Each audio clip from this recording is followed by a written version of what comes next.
Bonjour, bienvenue, c'est un nouveau numéro d'Ils font l'actu. Je suis ravi parce que vous allez voir aujourd'hui, on va parler de quelque chose de passionnant.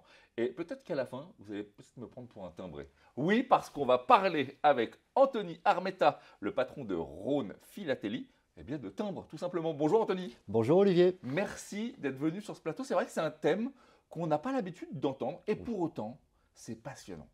Oui. Je disais en préparant cette émission que je suis allé voir sur votre site les informations et même quand on n'est pas passionné, eh ben en fait c'est passionnant. Oui. C'est ça qui est fou. Hein. En effet. J'aime bien connaître l'histoire de mes invités. Quel a été votre parcours pour en arriver jusque-là? Alors, je n'étais pas du tout formé pour la philatélie, hein. J'ai eu un parcours très scientifique. D'accord. Il faut savoir que je suis aussi passionné de météorologie. Ah oui, donc rien à voir. Aucun rapport avec Ok. la philatélie, nous sommes d'accord. Ok. Et c'est mon papa donc, qui a ouvert l'entreprise en 1978, donc, D'accord. qui lui m'a un petit peu mis le pied à l'étrier. Mhm. Et j'ai commencé à l'aider en effet en mettant des timbres sur Internet hein, pour Ah, vous l'aider. avez digitalisé la boîte de papa. Exactement, Ok. voilà, pour la moderniser un petit peu. Ok. Et de ce fait, oui, j'ai commencé à toucher un petit peu à l'histoire de la philatélie, les timbres, le monde gigantesque en effet Vous du dites collectionneur. l'histoire de la philatélie, j'ai envie de dire l'histoire. L'histoire tout court. Quelque part. Tout à fait, oui, oui. Elle représente l'histoire mondiale en effet. C'est vrai, hein? Oui. Parce que c'est pas qu'un bout de papier, finalement, c'est de l'histoire. Moi, je me suis laissé prendre en tournant les pages de votre site, mais vraiment, je me baladais. C'est tout bien classé par période, par type, par truc. C'est vraiment passionnant. Oui.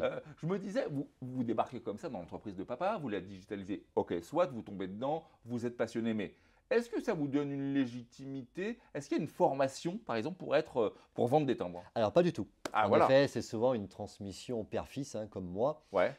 Donc tout simplement, j'ai suivi mon papa hein, dans les expertises. Hein, j'ai observé dans un premier temps. J'ai aussi participé avec lui donc, pour un petit J'imagine peu que ça prend un peu apprendre. de hein, temps quand même. Ça prend un petit peu de temps, ça prend plusieurs années, je Ah vous oui, c'est confirme. ça. Il y a beaucoup de techniques à apprendre aussi, évidemment, et beaucoup surtout de timbres.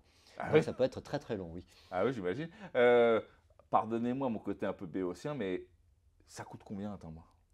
De 0 à 3 millions concrètement, hein. D'accord, Il y ok. a, il Ouais. y a de tout, c'est-à-dire après, ce n'est pas le prix le plus important, c'est ce que vous désirez donc collectionner, quelle Oui. thématique vous désirez aborder, C'est vrai. ou quel pays, quelle période vous représente peut-être la plus. Ouais, bon, je ne vous laisserai pas sortir comme ça de ma question. Vous nous avez amené des belles choses, là je vais le Oui. voir. Est-ce que vous pouvez nous montrer un timbre, nous expliquer un peu Oui, alors pour prendre par exemple celui-ci, la petite pincette et tout là. donc Super. 1929, ouais, petite pincette très important, hein, il faut faire attention évidemment. 1929, d'accord. 1929, donc avec une surcharge, donc une exposition Donc là nous sommes, philatélique je au Havre. regarde ça, au Havre, d'accord. Tout à fait. 1929, exposition philatélique, République française. Oh, et donc, un timbre comme celui-ci, bon, pour moi il est magnifique. Hein. Ça vaut quoi? Alors un timbre comme celui-ci peut valoir 200-300 euros s'il Ah, est quand même. impeccable, s'il n'a pas de défaut, donc aussi au verso. D'accord. Celui-ci, on peut voir donc qu'il y a un petit défaut en effet ici, c'est une trace de charnière. Qu'est-ce que c'est ça, une charrière? Alors une trace de charnière, c'est des petites languettes que l'on collait à l'époque au dos des timbres parce qu'on n'avait pas forcément ce genre de catalogue en fait Ah. pour ranger les timbres.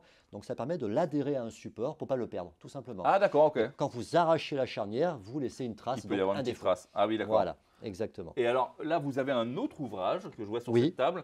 Alors ça, c'est quoi? C'est une sorte de Bible? Tout à fait, c'est une Bible. C'est-à-dire Alors que ça, vous avez le référencement de tous les timbres de France pour celui-ci, D'accord.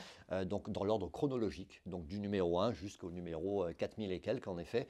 Et vous avez tous les timbres de France référencés si vous voulez rechercher un timbre en particulier. Alors, l'histoire du timbre dans le temps, c'est quoi? Alors, le premier timbre apparu, c'est quand? 1840 en Angleterre. 1840. Et la France a suivi 9 ans plus tard, donc en 1849. Les premiers timbres français, 1849. Tout à fait. Ça correspond à quoi, ça, comme période, ça, 1849? 19e siècle, oui, ça correspond à l'époque de Napoléon. Ah, d'accord, ok. Et oui, on remonte loin là. Hein, Alors, vous qui êtes maintenant passionné, vous êtes vraiment amoureux de ça, est-ce Oui. qu'il y a un timbre qui fait un peu plus sens pour vous? Alors j'ai commencé moi ma carrière avec les anciennes colonies françaises Ah ouais, pour aider ok. justement mon père donc à vendre sur internet Ouais. et j'ai découvert en effet des pays que je ne connaissais pas. Ah bon? Obock, Alexandrette. Et c'est où ça alors? Obock, alors c'est l'ancien nom de Djibouti. D'accord. Ah oui. Alexandrette, c'est un port aussi en Syrie, un ancien port en Syrie. Voilà, donc côté donc comme ça que l'on connaît absolument pas. Ouais. Et voilà, et c'est une histoire en fait que je n'ai pas appris à l'école. Ouais, j'imagine, Donc ouais. à travers les timbres, en fait, on peut apprendre énormément de choses en effet, Ouais, en matière j'imagine. d'histoire et Ouais. de géographie aussi. Ah oui, j'imagine. Bon, je suis désolé, je vais me mettre un peu les pieds dans le plat. Euh, les seuls qui nous écrivent aujourd'hui, c'est les impôts finalement. On a perdu ce goût de l'écriture, de la carte postale. Et donc, ma question c'est, est-ce que vous n'avez pas peur que la philatélie disparaisse un peu avec écrire à quelqu'un? Disparaissent, non. Alors c'est vrai que nous sommes dans un monde moderne où les nouvelles technologies sont un peu plus attirantes pour nos Ouais, jeunes, hein, c'est ouais. vrai. Toutefois, nous avons toujours des personnes donc, qui veulent garder ce côté humain, ce côté réel en effet, Mhm. avec ces petits bouts de papier, puisque ce sont des bouts de papier en Ouais, effet, c'est vrai. qui représentent un patrimoine, quelque chose, une histoire. C'est vrai. Voilà. Et vous avez aussi une fonction de recherche aussi, c'est-à-dire que vous allez rechercher le timbre sur Internet, vous cliquez sur Google, c'est simple, vous le trouvez, voilà. Mais là, c'est quelque chose à obtenir dans votre Oui, collection. c'est le patrimoine mondial. Finalement, il n'y a pas de raison. C'est comme quand les écrans sont apparus, c'est pas pour autant qu'on s'est détourné des tableaux et de la peinture. Oui, tout à fait. L'art Tout à reste là fait. où il est. Est-ce qu'on peut considérer que c'est une sorte d'art, non? C'est de l'art, tout C'est à une fait. sorte C'est d'art, de hein. l'art. Oui. Ça Dans mélange certains beaucoup. pays, c'est même vraiment de l'art. En Chine, par exemple, Ouais, c'est les vrai. timbres-poste sont considérés vraiment comme des œuvres d'art. Ouais, ouais, Ouais, mais ouais. on vous sent passionné, c'est génial. Alors, je comprends bien, encore une fois, je le dis à ceux qui nous regardent, allez faire un tour sur le site parce que c'est vraiment passionnant. Mais si je mets de côté un petit peu ceux qui vont acheter des timbres, on peut comprendre. Ça peut être des collectionneurs ou ça peut être un petit jeune qui veut se commencer une petite Oui, collection, ça peut être ça, hein. Mais moi, ce qui m'intéresse, c'est plus la notion humaine là-dedans. oui, Pour avoir des timbres à vendre, il faut bien aller les chercher. oui. Comment ça fonctionne ça alors? Alors ça fonctionne. Il faut évidemment donc faire appel à un professionnel renommé. Ouais. Donc nous avons un syndicat pour cela qui cadre la profession. Ah, comment il s'appelle alors? Alors CNEP, donc CNEP. CNEP, Chambre des négociants experts en philatélie. Donc ça, c'est la certitude d'avoir quelque chose de qualité. De qualité, de professionnels. Ok. Après, tout dépend ce que vous recherchez, quel budget vous avez, Mhm. quelles années vous voulez faire et quel aussi pays vous voulez un petit Ouais, peu ok. découvrir. Voilà. Ok. Alors, je reprends mon exemple. J'ai retrouvé dans une maison dont j'ai hérité, dans le vieux grenier, une malle. Déjà, ça me donne envie, hein, c'est pas arrivé en vrai, hein. J'ouvre et j'ai 8 albums de timbres comme ça. J'y connais rien. Je vous appelle. Qu'est-ce qui se passe? Alors déjà, il y a une longue conversation téléphonique D'accord. où vous me décrivez, comme vous pouvez évidemment, votre collection Ouais. pour que nous puissions un petit peu jauger donc de la qualité, surtout de la durée du rendez-vous D'accord. et de la qualité de votre collection.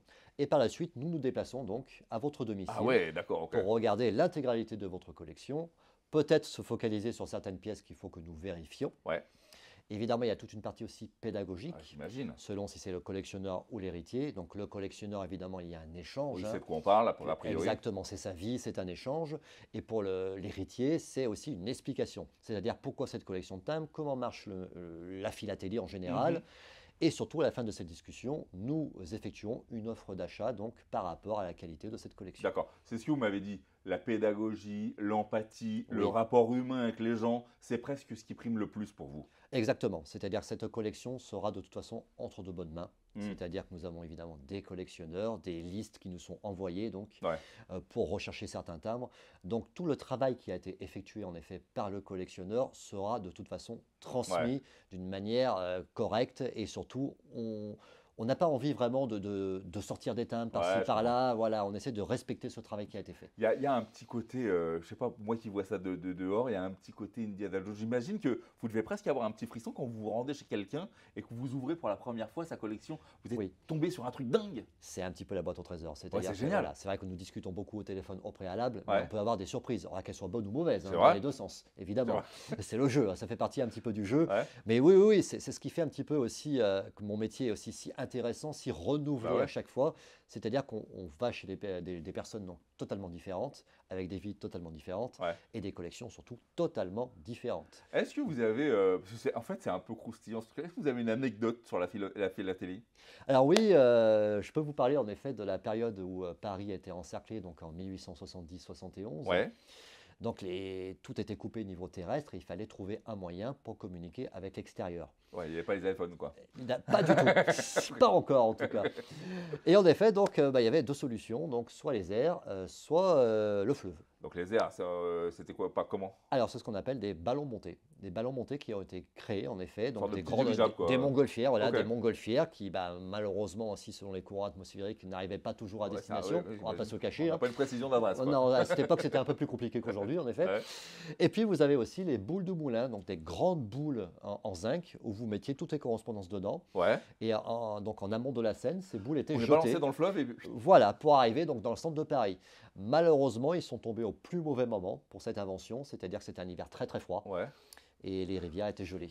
Donc elles ne sont malheureusement pas allées bien loin. Ça veut dire qu'il y a des trucs en ce moment là dans la Seine? Vous pouvez peut-être en retrouver tout au fond de la Seine, oui, si vous faites Je de la vais y aller plongée. direct après le boulot. Pourquoi moi. pas? Bah, on sait où c'est, non? Ou pas Pardon? On sait où ça se trouve à peu près? Pas vraiment, non, parce que vous avez des notions de courant, j'imagine. certaines rivières étaient gelées, pas d'autres, donc oui, c'est assez aléatoire au final. Hein. Oh. Mais ça couvre en effet une zone assez précise géographiquement, oui, en effet. Nous savons où potentiellement vous pouvez en C'est trouver. fou. Vous en voyez beaucoup, mais le timbre le plus cher à votre cœur, c'est quoi vous? Le timbre le plus cher à mon cœur, j'ai obtenu récemment ce qu'on appelle un bloc numéro 4. Alors, c'est le référencement Qu'est-ce que c'est que ça? hiver et tellier. C'est un bloc qui est très rare. En Qu'est-ce que effet. c'est un bloc? Pardonnez-moi. Alors, un bloc, c'est un grand format donc rectangulaire. D'accord. Vous avez plusieurs timbres dessus. Ah ok, d'accord. Voilà, c'est pas un timbre, hein, c'est bien plus grand qu'un timbre. C'est D'accord. vraiment un bloc rectangulaire. Et ce bloc est très rare. Alors, il est à la fois très rare, donc peu édité, mais D'accord. aussi très rare de le trouver en très bonne qualité. Ah ok. Voilà, donc là, j'ai eu le bonheur récemment de le trouver et c'était voilà, un petit trésor pour moi. C'est votre petit bijou à vous. Exactement. Vous parlez de bonne qualité. Admettons que je veuille commencer quelque chose, je veuille acheter des choses. Donc j'ai noté la CNEP, c'est Oui, ça? CNEP, Bon, très tout à important, fait, mais très à important. quoi je dois faire gaffe précisément sur le timbre? Alors à sa qualité surtout si vous achetez des timbres anciens. Donc Ouais. quand on dit timbre ancien en philatélie, c'est avant 1940. D'accord. Voilà. Donc il faut faire attention à sa qualité, c'est à bien regarder la gomme, s'il n'y a pas de traces de La gomme, charnière. c'est ce qu'il y a derrière. Voilà, Ok. les traces de charnière comme je vous ai montré, les Mhm. dents, le centrage et surtout vérifier si ce Le timbre centrage, pardonnez-moi, Oui. vous allez un peu vite, c'est quoi? C'est de l'impression là pour le coup. c'est de la pression. Ok, Tout à fait. d'accord. C'est de la pression et aussi donc vérifier en effet si ce timbre est authentique. Comme dans tout domaine, malheureusement, vous avez des faussaires. Ouais. Et donc, vous avez des experts qui peuvent signer votre timbre avec un certificat. Ah, ça c'est chouette. Oui. D'accord, ok, bon j'ai compris. Merci beaucoup Anthony d'avoir partagé avec nous ce petit moment d'histoire. quelque Merci part. à vous, Olivier. On vous souhaite le meilleur. Vous qui nous regardez, regardez autour de cette vidéo, on va vous mettre toutes les coordonnées de Rhône Philatélie. Allez jeter un œil, vous allez voir, c'est passionnant. Et puis, si vous avez retrouvé la vieille malle de mamie dans la cave ou dans le grenier, eh bien appelez-les parce que Anthony se déplace. Tout à fait. Merci beaucoup. Vous qui nous regardez, eh bien tâchez d'être heureux parce que le reste, ça suit toujours. Bye bye.